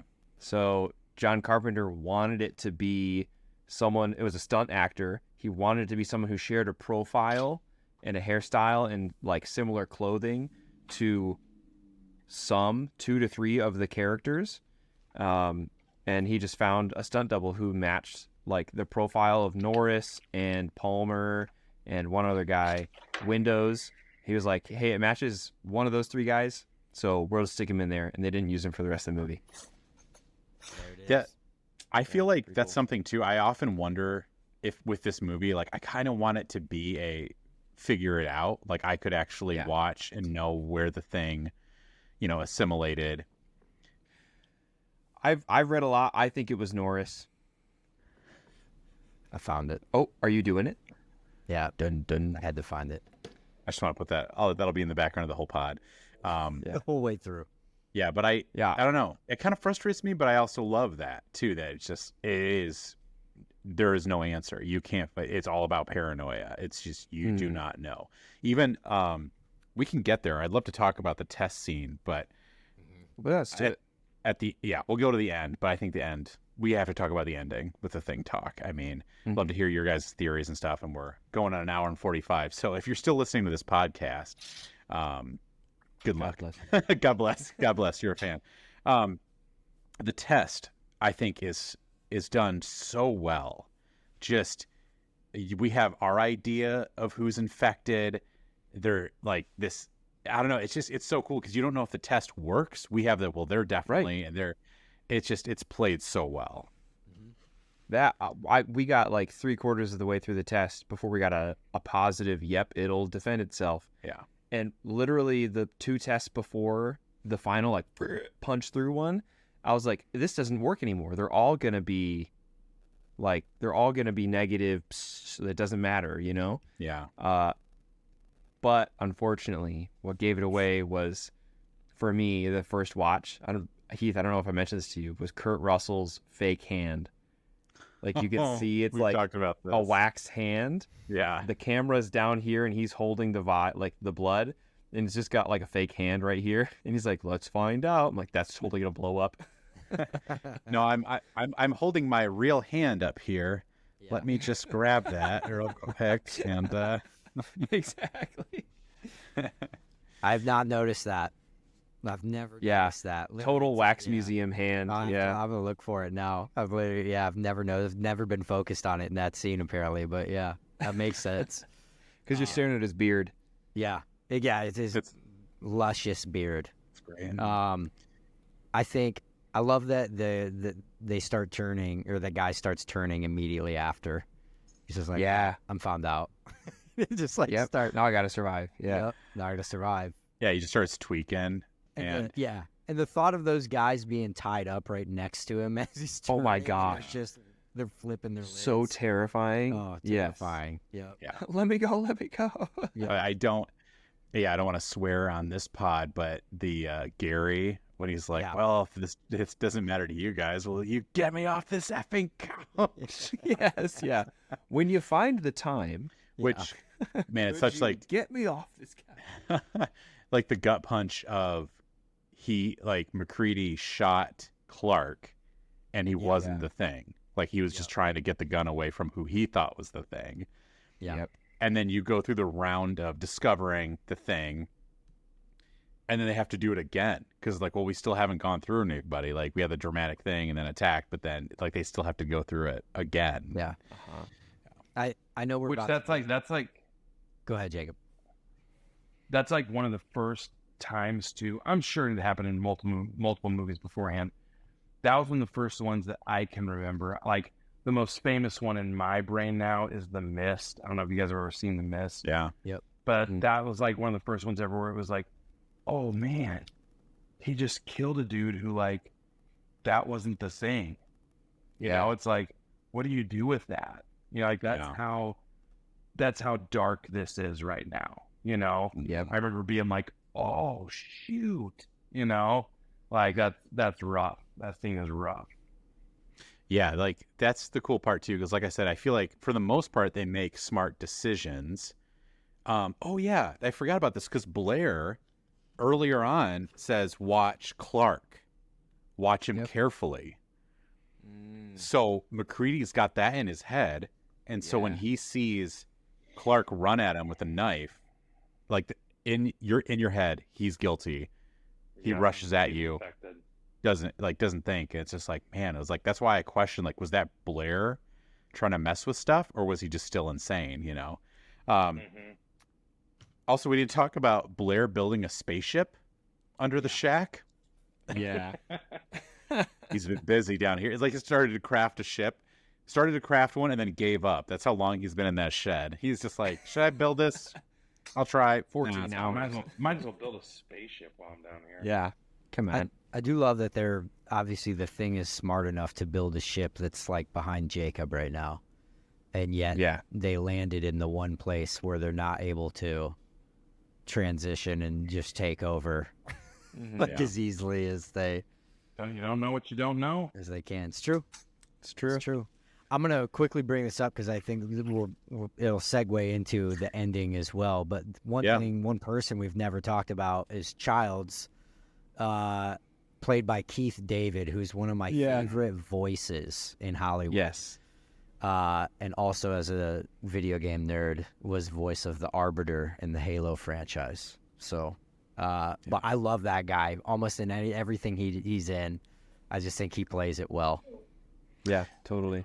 I like a lot of the actors in this, but yeah, to me, Kurt Russell is the star. But then, Keith David is he brings a realism. He's just like, man, I love all the interchanges too, because you can tell these guys all have history. Like in the scene where Gary's like, well, I think since I was the one that had access to the blood, you guys don't trust me. Someone else should lead, and you probably don't feel comfortable with me having the gun. He puts the gun down.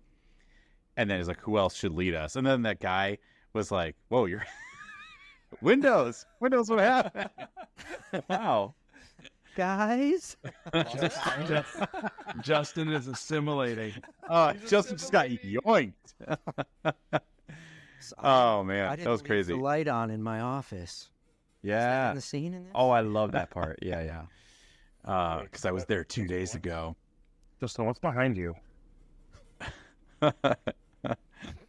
Gosh, for our audio listeners, Justin's lights just went off, and it was hilarity ensued. So pop up that video, watch it.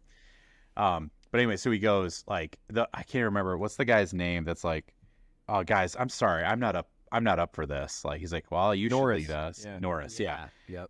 Yeah, because I thought it was weird because the cop is like, Norris, I don't see anyone objecting to you. The camera cuts to him, and my first thought is, who the heck is this guy? Yeah. He goes, I'm not up for it. Yeah, he's like, I'm sorry, guys, I'm not up for it. And then Keith David, Child's character, goes like, Yeah. well, if no, and then everyone, like, literally Clark whips out a knife at him. Yes. Yeah. Steps in between. And Kurt Russell just like, I don't think somebody needs like a little more even keel. Like they all know, no, that's not the guy you want in charge. You know? Of all of us, he doesn't get the gun. Yeah. And there's history too where like Windows and Palmer for some reason hate each other. Yeah. Like, they're always going at it. It's like, I'm not going to go with you. It's like, Yeah, I'm not screw going with you, Paul. Palmer. Like they have this history that you don't even hear about. Like, yeah, I just find that super interesting. All right. Are we ready to transfer to the last scene or anything else before that? Yeah, let's do it. Okay. So we've got the last scene.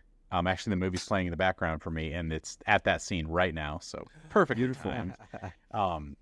So McCready destroys one of the things, and it's just him and Childs sitting in the snow, drinking some J&B. J&B. What do you guys think is going on? What are your theories? How do you feel about this? Straight up, I'm going to say I think McCready has been infected for a while. And if not, like, I could be convinced that not for a while because of the last sequence. I think if it was just him and the thing left down there, then he wouldn't have blown it up, right? So that's a strong argument. But I think when he leaves the shelter or whatever, I think that whatever version of him comes out is infected, assimilated or whatever. So I like the ending of this movie because of the ambiguity. I think it's an ending that would frustrate some people and be like, well, what the heck? Like, we didn't even get to see how this ends. But to me, you have. Like, you saw every... Jacob, you feel that way? Yeah, I just like when the good guys win and the bad guys lose. Yeah. Yep. For me, I like the fact that it's like we saw everything we needed to see, and you already know how this ends. Whether it's Childs, whether it's McCready, whether it's neither of them, you know how it ends. Like nobody's surviving. It's game over. It's game over, man. It's game over. Game over, man. So Game I like over, it. man. I like all four of us. We got to include Heath. I like Ready? the line. 1, 2, 3. Game over, Man.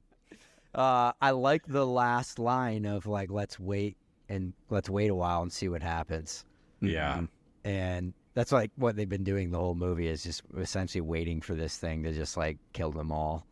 So Yeah. I like that ending. I don't feel like I needed to see what happened between the two of them. I like that line I just love the ending. So Jacob, what you got?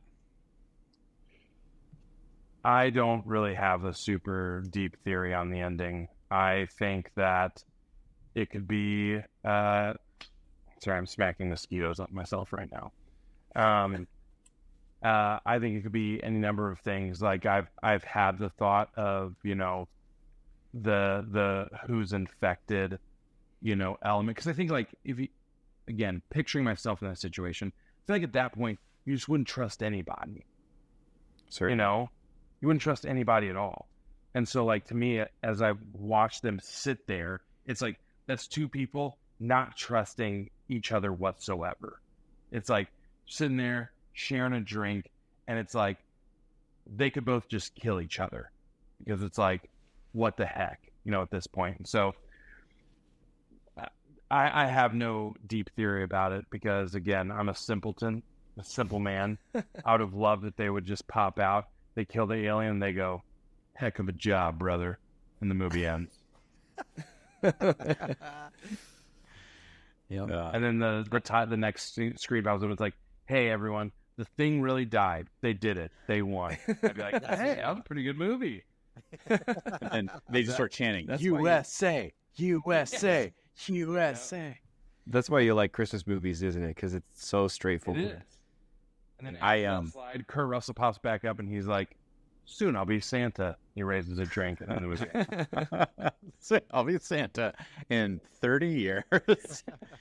My crazy theory that I love, that there's no merit for, I've watched for it. So I've read a theory, Andrew knows this, that they started making Molotov cocktails. And so the J&B bottle actually had gasoline in it. It wasn't alcohol anymore. And that's why he gives it to Childs to be like, can you tell this is, not bourbon anymore? And that's why he kind of smiles. And I like that theory a lot. There's no evidence. There's nothing pointing to this at all. Cool. But I love that thought. I think that's such a fun theory.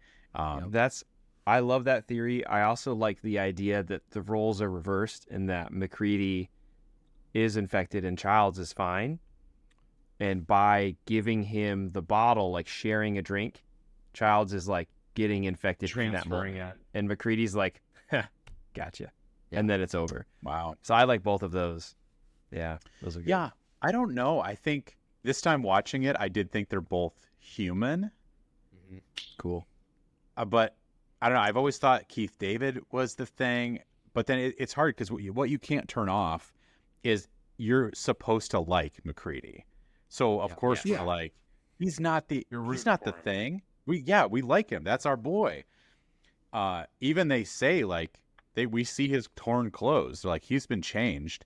Yeah, I guess what you're bringing up, Andrew, is like the evidence of he was fighting all of the things. Like the last scene is him blowing up one of them, like the Blair version. But so it's kind of like, how could that be? But that's the whole point, I guess, is you can't know. And what a perfect way to end a movie about paranoia is as two people not trusting each other. Yeah, you know, it's great. And for Jacob, I would say the good guys won because they held it there, at least for the current moment. So even if they're both the thing, that's frozen, baby. We don't have to worry about that until the rescue shows up. So. Yeah, until the thing too. The thing too. Thingering. Also, Jed made an appearance at the end of the movie as well, and I was grateful for that. Yeah. Yeah, I really. Well, there are some movies where I appreciate kind of like the dread. One of my favorite examples is the first Cloverfield. If you guys know about, do you guys know about the ship hitting the ocean in the final scene? Yeah. Or whatever it is, falling from the sky? Like, that was sick. That was so cool. Yeah. But yeah, sometimes I just like the alien getting its head blown off, and it's like, all right, it's done. Yep. Independence Day is a great movie for you. Yeah. Oh, I love Independence Day. Yeah. Homeward. Randy Quaid flying his plane. Oh, it's like, I love my kids. Oh man, it makes me cry. You should be proud of your dad. I am. I love that scene so much. I am. Yeah. He's like somehow like accepted and like celebrated his dad's like, my dad just went on a suicide mission and just died over the radio, and I heard the whole thing, but man, I'm proud. I'm proud of that guy. proud of him. Proud. That won't affect me at all. I hope I can so do that. someday. I mean, that's how I You I was fly gonna your die in a F-17 plane. into an alien spaceship. You will. Yeah. Hello, boys. I'm back. He has like multiple last words too, because he's like, what's he say first? In the words of my generation, up yours. And then he's like flying up, and he's like, hello, boys. Like, I think he was just trying a couple, and they're like, yeah, just keep them all in. Yeah, let's put them all in. Yeah. They're all solid. They're All really great. I can't pick. Yeah. All right. Any thoughts? Any final thoughts? We wrapped up. Score. What would you get? Well, let's actually do the scores. We know what Andrews is. Yeah, we know what Andrews is. 9 out of 10 for me. I think they're going to be the same. That's going to be. No, I'd say that too. I'd say a 9 out of 10.